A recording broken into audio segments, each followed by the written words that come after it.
Korban tenggelam yang sering terjadi di Sungai Cisanggarung seringkali dikaitkan dengan adanya makhluk astral penunggu di sungai yang memiliki panjang 62,50 km ini. Banyaknya korban tenggelam dengan berbagai penyebab menjadi perbincangan warga tentang banyaknya penghuni di sungai tersebut. Yang paling banyak menjadi perbincangan di kalangan masyarakat adalah sosok ular bertanduk mirip lembu yang sangat jahat. Menurut cerita rakyat, ular tersebut akan memangsa siapa saja yang masuk ke dalam Sungai Cisanggarung, baik itu manusia ataupun hewan.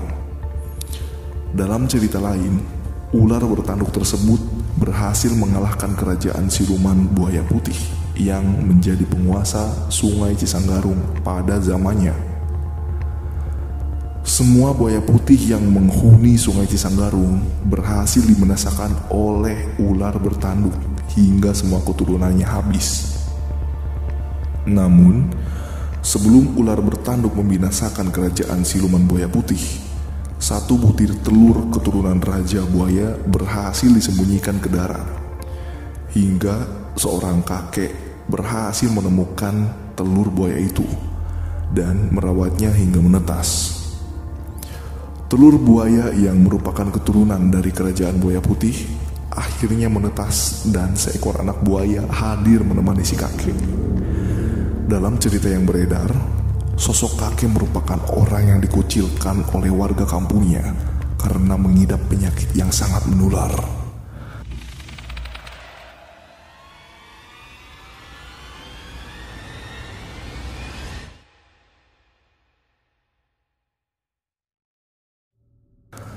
Kehadiran anak buaya menjadi teman bagi si kakek sehari-hari di aliran sungai yang membelah Provinsi Jawa Barat dan Provinsi Jawa Tengah itu.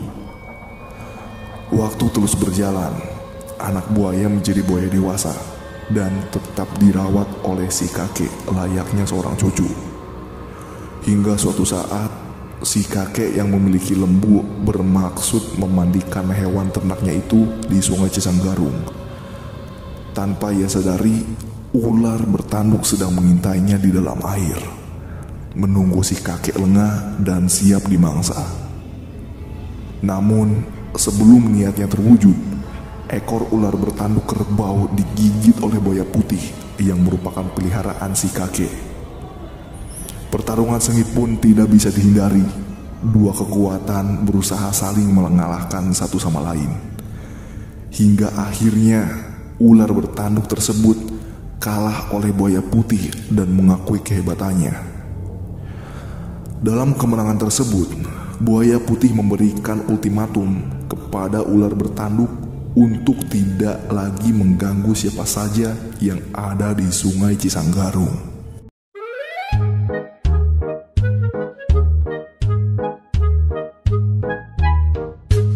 Prokasma, program podcast kita semua. Selamat malam, selamat pagi, selamat siang untuk sahabat Prokasma. Itu tadi seputar kisah tentang mitos yang ada di Sungai Cisanggarung. Dan 3 hari ke belakang, tepatnya tanggal 24 ya, 24 November. Kalau tidak salah 24 November, kalau salah tolong dikoreksi. Kita dulu 3 hari ke belakang berarti 23 dong. 23. Ya, 23. Kan 25 kan. Proses pencarian baru didapetin tadi kan? Berarti kemarin kan? Ya. Kemarin berarti tanggal 24 benar, 24 ya. 24 kita debat dulu.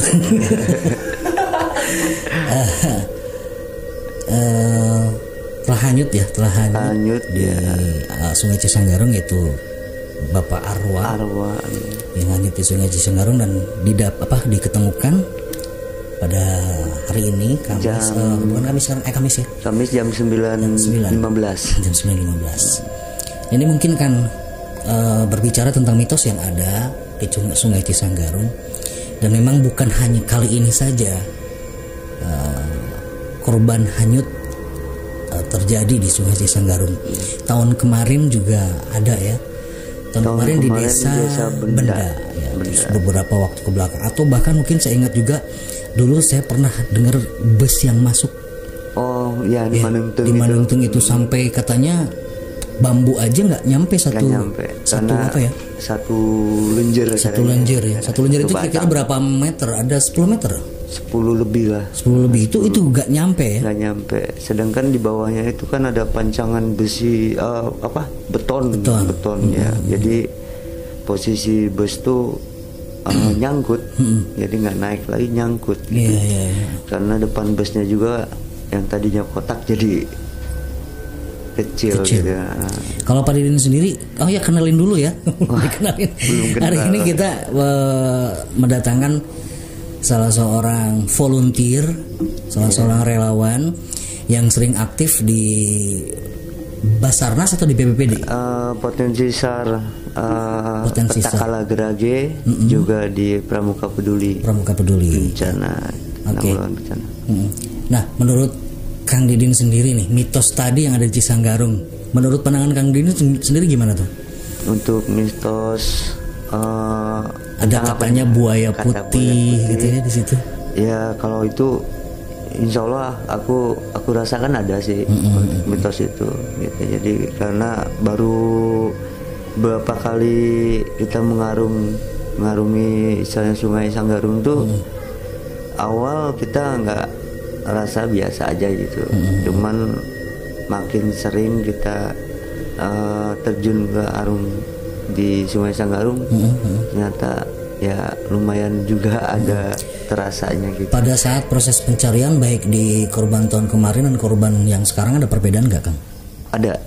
Ada perbedaan. Waktu ibu yang di desa Benda tuh, atau desa atau apa? Desa Benda itu kita kejadian jam 7 pas habis sholat isya tuh ibunya kan ke air gitu, udah dilarang padahal itu, cuman emang membandel mungkin ya. Nah namanya juga udah tua, pengen istilahnya karena di sana masih minim MCK gitu, jadi ada tempat di situ, cuman air waktu itu sedang deras ya, arusnya deras. Dan ibu kepeleset gitu. Kita penemuan awal tuh kan dari titik awal tuh kan hanya sendal si ibu gitu. Di situ kita dapat keterangan dari masyarakat. Akhirnya kita adakan pencarian, dan itu pencariannya kita di independing dulu, jangan dulu hari itu jangan dulu cari karena kan arus deras dan tidak memungkinkan untuk pencarian Basarnas juga. Jadi akhirnya jam 9 pagi kita langsung pencarian gitu. Dan alhamdulillah sore hari jam 3 ditemukan di wilayah Manungtung setelah bukan di Cikesik berarti? Bukan, setelah bendungan Cikesik malah gitu. Nah waktu yang kemarin Pak Arwa almarhum itu bendungan dari pihak BBWS ditutup untuk irigasi dan dibuka yang arus langsung gitu dari alam gitu. Jadi bukan yang dari irigasinya limpas gitu. Nah, tapi pada saat itu kondisi air nggak begitu deras arusnya karena hujan. Kalau yang awal itu memang waktu tahun lalu waktu saat deras itu ya? Iya saat deras. Kalau kemarin itu masih aman ya? Masih aman. Bahkan saya lihat cuma satu selutut ya? Nah masih selutut, ya? Kondisi normal. Kalau untuk TMA gitu, tinggi muka airnya masih normal gitu. Gitu aja ya? Iya. Berkaitan karena kita hari ini adalah Novemberani bercerita tentang pengalaman mistis ya. Kita ya walaupun seperti kemarin kejadian Kang Yana ya. Itu juga kemarin laporan juga hampir-hampir aku anggap ini beneran gitu. Apa bener Kang Yana lagi gitu. Gitu. Tapi alhamdulillah kita cek asesmen langsung ternyata itu A1. A1. Gitu. Ya A1 ya. Berarti udah pasti ada gitu. Ya. Ada korban. Kemarin kan kejadian Yana Supriyatna itu yang di Cadas Pangeran itu kan langsung dikaitkan dengan Orai Koneng, kemudian apa sih namanya, kuncen, dukun dan lain-lain. Saya pengen nanya, apakah setiap orang hilang itu akan selalu dikaitkan dengan hal-hal gaib? Itu ada, kadang-kadang ada gitu, ada dikaitkan katanya ke bawah sama si A, si B gitu, padahal mah sama bus itu kan waktu ya nama bus koneng gitu. Kalau itu ada sih ada. Itu juga waktu malam juga kita setelah pencarian pertama almarhum yang di datar nih ada yang ya kita ritual ada ritual katanya posisi korban ada di anu, posisi korban terlihat di anu, cuman kan kita real gitu, kalau kita real untuk yang pencarian itu. Gitu. Jadi nggak nyangkut pautkan ke sana gitu. Ya, itu tugas Basarnas dan tugas tim relawan BPBD yang mencari, karena kita berkaitan dengan cuaca, alam dan lain-lain, berbicara logika. Iya. Tapi memang setiap pencarian itu harus selalu ada dikaitkan dengan hal-hal mistis. Ya ada sih. Ada ya. Termasuk kemarin yang kena prank juga. Ya? Ada, cuman kan kita nggak begitu fokus ke sana. Yang intinya kita langsung lah kita terjun ke lapangan, melihat dengan kenyataan gitu aja. Nah, seperti kemarin kasus yang Gibran yang di Gunung Guntur ya. Ya itu kan dibawa. Itu kan 100% kalau saya tonton tayangan-tayangan di YouTube, seperti itu adalah hasil pekerjaan mereka yang di dunia lain gitu. Ya. Sehingga tim SAR dan yang lain-lainnya tidak bisa menemukan, bahkan dideteksinya oleh salah seorang yang memang mengerti tentang itu. Nah itu kadang-kadang kan kita di satu sisi kita takut lolos gitu, salah persepsi. Cuman di satu sisinya lagi ya kita perlu juga syariat itu gitu. Ya, sejauh mana sih pentingnya ritual dalam pencarian? Ya istilahnya untuk keamanan kitanya juga, supaya kan alam itu kan nggak cuman alam nyata aja kan, ada alam gaib juga gitu, Allah menciptakannya. Jadi setidaknya wilayah mereka juga kita masukin juga, masa kita juga nggak pamit kan, harus juga gitu. Yang penting itu terpamit gitu ya. Dulu gitu. Apalagi sudah ada mitos di Sungai Cisanggarung ada buaya putih dan lain-lain itu. Iya. Meskipun percaya nggak sih Kang Didin dengan hal-hal seperti itu? Wah, di sini ada ini, di sini ada ini gitu. Ini pengalaman waktu ini, maaf ya, bukannya jangan percaya 100% lah. Jadi istilahnya itu kejadian pengalaman waktu bus logis, kebetulan itu masih kerabat itu supirnya, dan aku waktu itu nanya sih sama almarhum Kuncen tuh bisa diambil katanya kalau ada tukernya sama Kuncennya gitu.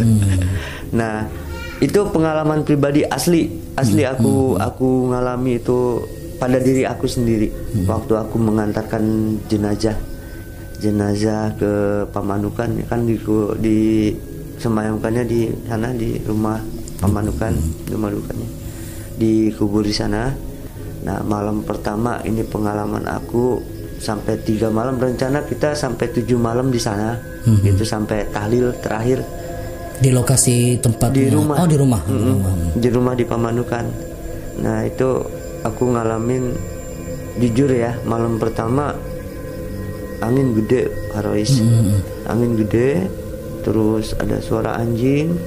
Nah itu aku ngalamin gitu. Aku tiap bangun jam 2 malam itu mendengar yang aneh seperti itu.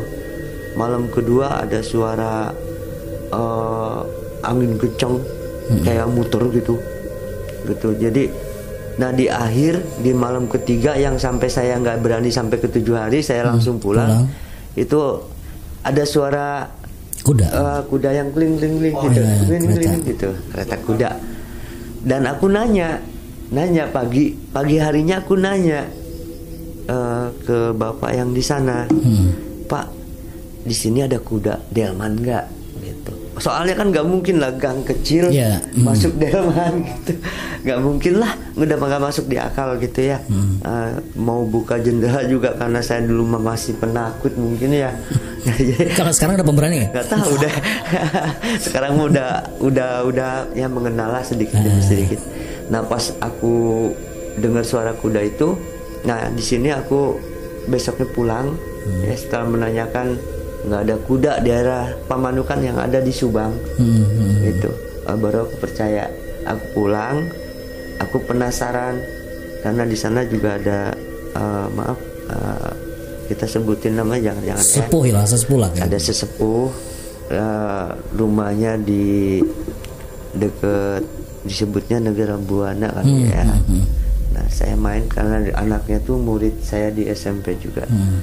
Nah aku main ke sana, aku ngobrol banyak sama dia. Itu rumahnya juga nggak ada listrik Pak. Listrik, maaf nih bukannya promosi ke pemerintah, takut ini nyebarkan ya. Emang di sana dia rumah pakai cempor aja. Memang nggak mau dialirin listrik mungkin ya? Bukan nggak mau, emang akses listriknya belum ada. Gitu. Cuman dia emang petani tulen asli. Totok lah, petani totok kayak gitu ya. Nah aku ngobrol-ngobrol sama dia dan aku nanya, siapa sih yang ada di Manengteng itu selain ular itu katanya. Nah akhirnya diceritain jadi masalah penganten dulu waktu Delman nyebur ke sana ke Manengteng dengan pengantennya gitu. Nah itu ada penganten di situ. Terus, nah ini menyambung dengan patung kuda yang di perbatasan, yang hingga kini nggak pernah ada lagi patung kudanya, jadi tinggal Tugu aja. Karena kenapa? Ditaruh patung kuda runtuh. Nah, termasuk yang sekarang di Bendungan pun runtuh. Nah itu, seperti itu. Jadi nggak tahu deh. Jadi akhirnya dijadikan Tugu biasa. Dan itu Manengteng itu untuk aliran sungai Manengteng itu saya rasa luar biasa dalamnya. Dan waktu zaman Jepang itu kejadian menjadikan jalan itu zaman Jepang dulu. Jadi di beton, di bawah itu ada pancangan beton kotak gede. Nah, jadi untuk paku bumi gitu. Jadi supaya tidak ambrol, longsor gitu. Nah, itu. Dan itu juga waktu bus logis masuk, kenapa nggak muncul lagi kan? Biasa kalau masuk naik lah minimal gitu. Itu langsung nyangkut di bawah gitu. Itu proses pengambilan jenazahnya ada tim penyelam atau gimana? Ada dari tim penyelam yang untuk mengikatkan seling dari Cirebon, dari Kuningan nggak mampu waktu itu. Dari Cirebon pelabuhan yang warna kuning itu yang gede. Jadi diambil jam 1 siang, jam 12 siang diambil, ya angkat. Nah pas jam 1 teh posisi almarhum ada di bangku 3, kejepit sama atap mobil dengan bangku 3. Nah itu bareng keangkat mobil, keangkat jenazah almarhum, jenazah gitu. Gitu kan. Menarik tadi tentang negara Kartabuana apa? Negara Buana ya, saya sering dengar nama itu. Apakah itu nama sebuah kampung atau nama sebuah blok atau apa sih sebetulnya Negara Buana itu? Menurut cerita ya, maksudnya dari cerita-cerita orang-orang yang inilah yang sepuh di sana, Negara Buana itu ya, makanya aku bilang tadi awal Allah menciptakan dunia nyata dan dunia gaib ya, dan yang gaib itu, nah di situ ada sejenis negara lah gitu. Berarti negara alam lain ya? Saya pikir sebuah kampung itu tadinya. Bukan. Tuh. Kalau kampung ada di sekitar sini, malah sekitar sini ada kecamatan, ada pasar gitu. Cuman kan gaib ya, walau bisawab kita nggak bisa ngeliat langsung. Gitu. Itu letaknya di daerah mana tuh? Nah kayak model kadang di Cidenggirang aja ya. Daerah kita nih, daerah aliran jalan sini. Itu di wilayah Cidenggirang, Pansogan, Pasar katanya. Kecamatannya Kadurama, desa gitu. Saya pernah dengar bahwa di lingkungan ini itu pusatnya ke sana. Nah, pusatnya. Benar itu, berarti ya? Waktu kejadian tsunami Aceh pun yang maaf yang gaib-gaibnya ya walau tapi menurut cerita beliau yang pesawat jatuh juga yang belum sempurna, ya mudah-mudahan lekas sempurna aja ya. Jadi ya mampirnya di situ semua sih gitu. Transitnya di situ semua gitu. Boleh dikatakan di situ adalah kerajaan sangat besar ya. Selain ya kan kita ada lagi segitiga Bermuda, segitiga Formosa gitu. Kan yang terkenal kan segitiga Bermuda. Nah, daya magnetnya gitu. Iya, saya baru tahu dan baru nggak ternyata memang itu ada sebuah negara alam gaib ya. Negara alam gaib, bukan nama blok, bukan nama kampung gitu. Bukan, ya. Dan itu memang bentuknya hutan kayak gitu. Ya, bentuknya mah savana ya. Jadi kayak model rumput-rumput. Ya, saya ingat dulu pernah waktu kita hunting lokasi. Dari sebelum Manenteng itu di dam itu kan ada jalan ke arah sama Pak Didin ya, sama Kak Didin itu ya. Itu berarti daerah situ juga yang di pesantren itu. Pesantren itu kan ada padang savana, Cadas Gantung. Ya itu udah wilayah. Wilayahnya. Oh iya, pernah aku jadi ingat ya. Di daerah situ dari pesantren Cadas Gantung yang mitos ular itu juga di situ. Ular yang buntet itu. Itu mitos, nggak tahu, saya belum pernah lihat ya. Alhamdulillah, jangan sampai lah. Udah pasti lompat, lari gitu. Oke, kembali lagi ke Sungai Cisanggarung ya, ke Sungai Cisanggarung. Dan memang benar, mungkin kalau kita kaitkan dengan dunia gaib memang ada andilnya mereka itu ya. Karena tadi ada mitos tentang buaya putih ya, kemudian ada ular. Kalau dari secara geologisnya atau dari secara geografisnya, ada nggak sih daerah-daerah yang menurut Kang Didin memang itu potensi banget untuk mencelakakan orang, misalkan ada pusaran air atau? Ada. Di mana tuh? Kemarin tadi waktu pencarian tadi pagi itu kita melalui 3 pusaran malah. 3 pusaran? 3 pusaran lumayan. Itu kata orang sana mah, ya kata orang Sunda gitu, namanya cubluk gitu. Cuman kan itu aku masukkan gayung ke dalam itu nggak nyampe ya lumayan dalam juga. Cuman salutnya orang-orang sana sampai nyelam berapa menit juga, misalnya berenang di situ masih bisa, saya salut. Tanpa pengaman. Nah makanya aku kemarin langsung usul ke pakunya tuh, Pak, di sini harus ada destana. Destana itu apa tuh? Desa tangguh bencana gitu. Jadi dibentuk untuk orang-orang yang punya potensi ini, dibentuk dan dijadikan satu misalnya komunitas untuk misalnya membantu saudara-saudaranya yang ya kayaknya darahnya sangat sangat lumayan rawan itu. Ya, artinya kondisi geologisnya mungkin di situ ada satu ruangan di dalam air yang membentuk pusaran itu. Karena memang itu sangat berbahaya sekali ya. Berbahaya sekali. Orang mungkin tidak akan bisa ketemu kalau udah masuk ke situ. Pasti naik lagi. Tetap naik, tapi mungkin di tempat mana gitu ya. Itu kan posisi kita di 1000 jembatan gantung itu kan yang di Brebes itu? Di Bunder nih, di datar nih. Itu sebelum pusaran itu malah dibuatnya, makanya kan takutnya ada apa-apa teh. Ya kemarin waktu kita mau syuting Angklung itu kan saya sempat tersesat. Jadi anak-anak pergi ke Bunder, kalau saya datang ke datar. Itu di datar itu saya ketemu sama perangkat desanya. Jang badai naon gitu, mau ngapain? Mau syuting, pebeje ulah di dieu, jangan di sini. Bahaya katanya. Bahayanya apa Pak? Ya pokoknya mah cenah kayak gitulah, jangan di sini. Akhirnya saya takutnya anak-anak mau syuting di situ gitu. Ternyata memang tidak di situ, pindah ke daerah Bunder. Dan katanya memang di situ ya selain saya tidak tahu secara geografis, cuma dikasih tahu bahwa sangat di jembatan itu. Itu makanya itu yang disebut katanya kita kan harus tahu, harus izin dulunya di situ. Gitu. Kadang-kadang kan kita izin juga dia nggak nerima gitu. Soalnya selain kita misalnya ada yang rekan kita yang maaf ya kita jadi nggak bisa sujon ke sana. Jadi ini nggak diterima di sini gitu orang ini. Karena apa tuh? Karena memang energinya berbeda.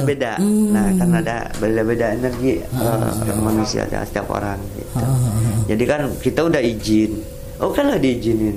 kita berempat, kita berlima, ada yang diizinin, ada yang enggak, satu aja pasti ada aja gitu. Iya. Yang enggak ini. Itu gimana ya cara ngebedain energinya beda tuh ya? Si ini dibolehin, si ini udah dibolehin, itu gimana cara melihatnya tuh? Kalau yang untuk perempuan dulu ya. Kalau perempuan kan bisa mudah dideteksi. Ya, deteksi lah. Oh, kalau dia lagi lagi dapat, nggak bisa. Ya. Oh, kita ngerti gitu. Oke lah, nggak apa-apa. Nah, yang cowok nih, yang laki-laki ini, yang belum mandi wajib mungkin ya. Itu mungkin bisa. Salah satunya bisa jadi ya. Mungkin habis mimpi basah tadi malam misalkan, lupa mandi wajib gitu mungkin. Atau enggak hatinya lagi enggak bersih, atau misalnya ada pikiran yang enggak baik. Kan kalau dari ucapan udah pastilah, kalau misalnya jangan ngomong sembarangan. Tapi kan hati orang nggak tahu. Betul. Kayak gitu kan. Ya, oke.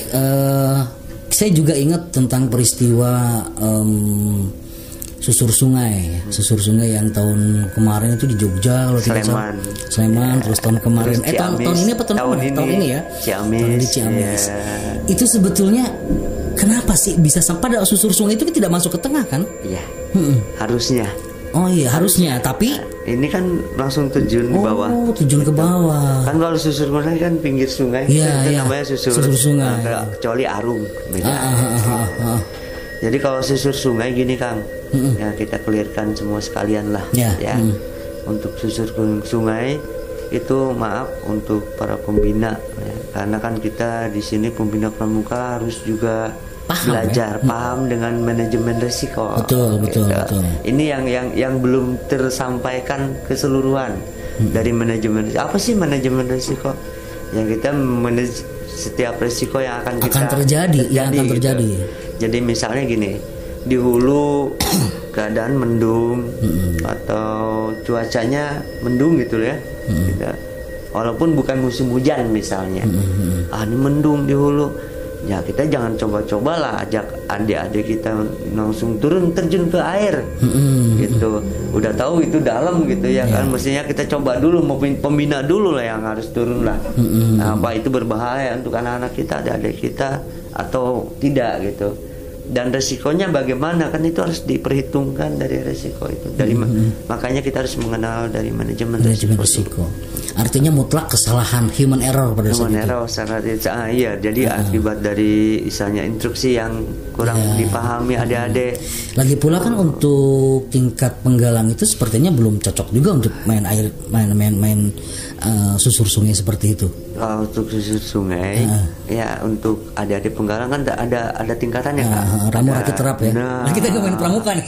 Jadi main pramuka deh dari ini teh.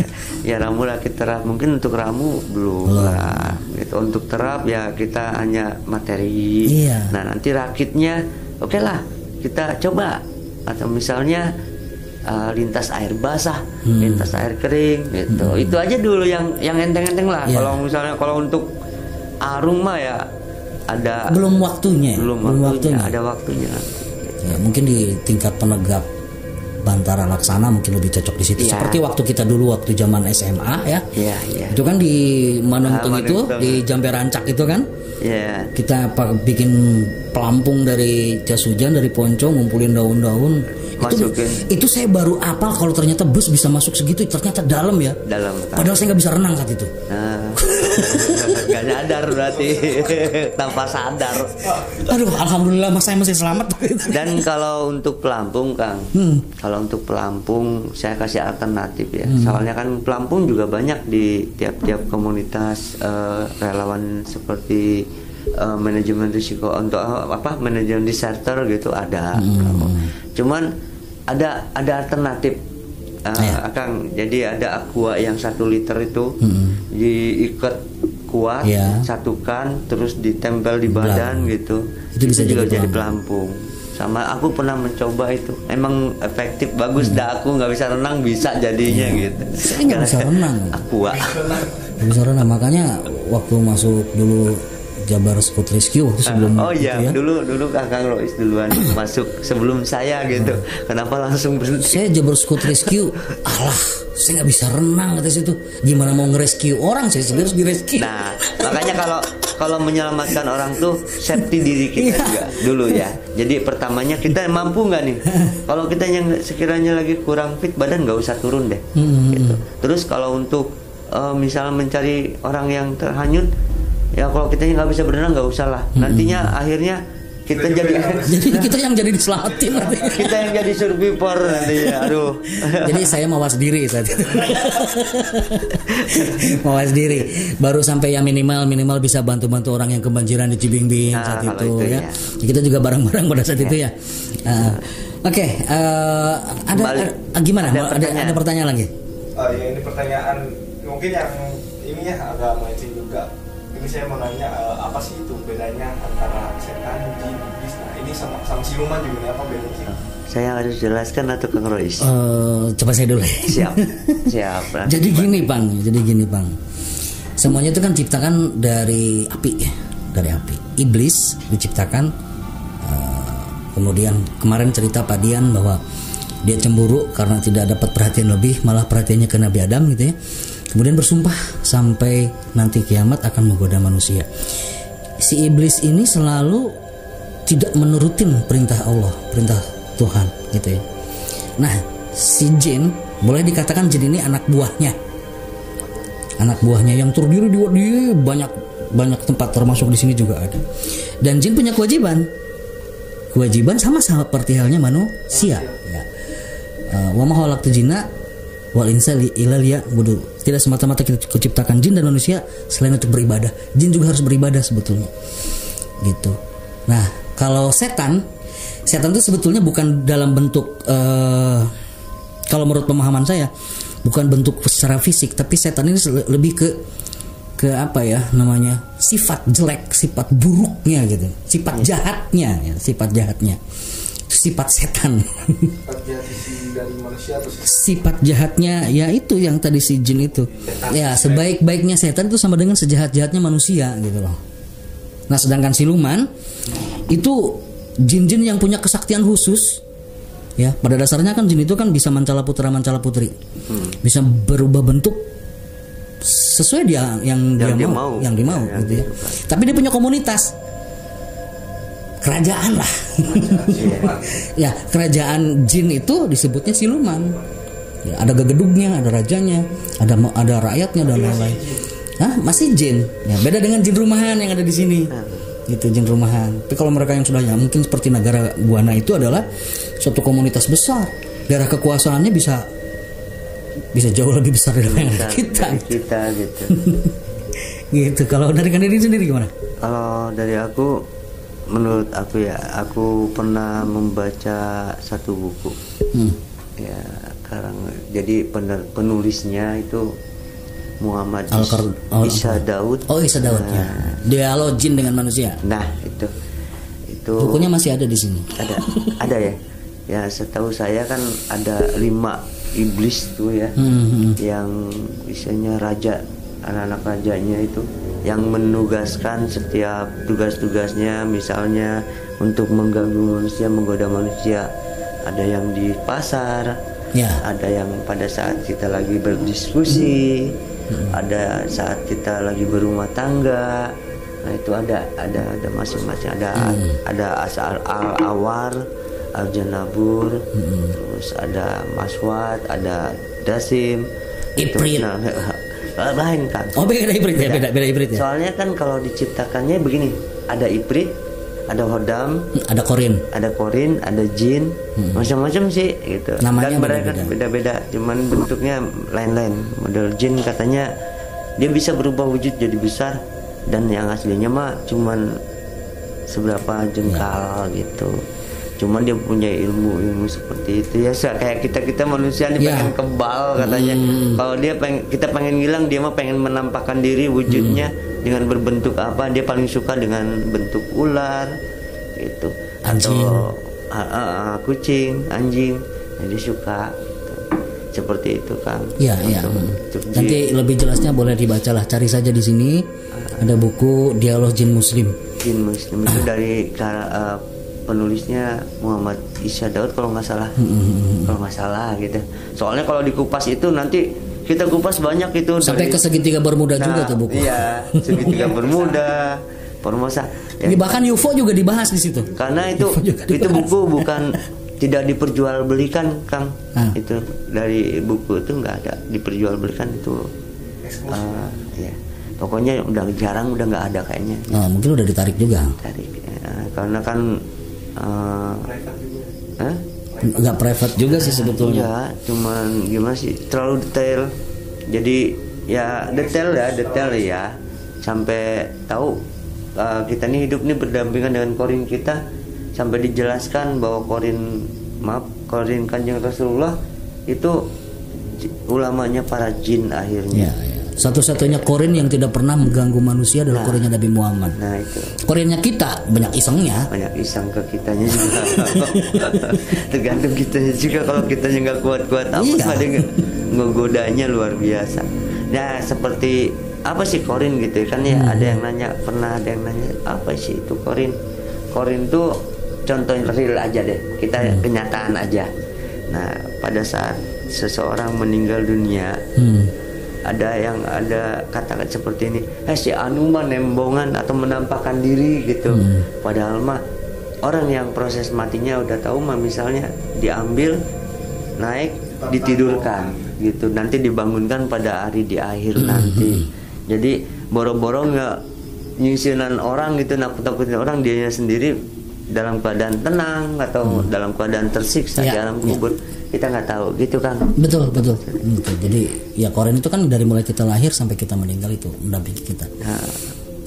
Oke, Kang, kayaknya kita sudah 30 menit. Banyak sekali pengen yang saya obrolin, terutama tentang satu deh terakhir deh. Ada nggak sih SOP jika kita menemukan supaya tidak terjadi lagi seperti anak kemarin ya? Ada nggak SOP kita misalkan sebagai rakyat biasa untuk meminta bantuan Basarnas ketika kita menghadapi satu musibah atau mungkin ada orang hilang? Awal tuh berarti laporan kita ke Pusdalop BPBD. Nah nanti dari BPBD langsung dipersiapkan untuk laporan tindak lanjut ke Basarnas gitu. Jadi ada nomornya ya? Nomornya ada. Nanti ada di sini. Ini ada di bawah. Jadi nanti kalau misalkan ada, terutama kan Januari akhir tahun dan awal tahun itu kan musim hujan makin tinggi, curah hujan makin tinggi. Kita waspada longsor, waspada banjir, kemudian petir juga ya. Itu juga nanti kan kita mungkin bisa harus makanya tadi harus ada desa tanggap bencana. Destana. Jadi setiap desa itu sudah punya antisipasi ketika terjadi sebuah musibah ataupun terjadi sebuah bencana kayak gitu. Itu aja mungkin ya. Makasih banget nih Kang Didin. Tetap semangat jadi volunteer. Insyaallah. Mudah-mudahan saya juga masih diberi kesempatan untuk tetap jadi volunteer. Ini berapa tahun saya nggak jadi volunteer? siap. Hampir berarti 2016, 2017 pasti turun. 2018 kayaknya sudah off. Mudah-mudahan saya masih bisa turun lagi. Amin. Biar perut saya makin kurus nanti. Ini tambah kurus. Karena terlalu sering di rumah ya. Biasanya jalan-jalan ke sungai, jalan-jalan ke gunung, jalan-jalan. Sekarang udah nggak pernah lagi. Makasih kehadirannya, mudah-mudahan apa yang kita obrolkan bisa bermanfaat. Siap. Dan teman-teman di sana juga bisa memetik hikmahnya. Intinya di bulan November ini kenapa kita memberikan cerita-cerita mistis, cerita-cerita horor, karena sekali lagi bahwa kita hidup berdampingan dengan dunia yang tak kasat mata. Kemudian jangan sampai kita terkena tipu dayanya. Karena mereka bersumpah bahwa mereka akan terus menggoda manusia agar ikut mereka ke neraka. Gitu. Bareng-bareng gitu. Makanya jangan mau ya, berbanyak filter supaya tidak mudah percaya dengan hal-hal yang belum tentu itu. Tapi kita juga harus percaya hal gaib. Gitu. Oke, terima kasih. Kita ketemu lagi di bulan Desember mungkin dengan tema yang baru, dengan tema yang lebih fresh. Selama 1 bulan ini banyak orang yang hanya sepotong-sepotong nontonnya karena keburu takut dengerin. Mudah-mudahan sananya mah enggak. Ya nanti jangan takut lagi, bisa di skip lah cerita narasi di awalnya. Jadi obrolannya banyak yang bermanfaat insya Allah. Terima kasih, salam untuk semuanya dari kami Rumah Film Pandi di program podcast kita semua. Salam tangguh.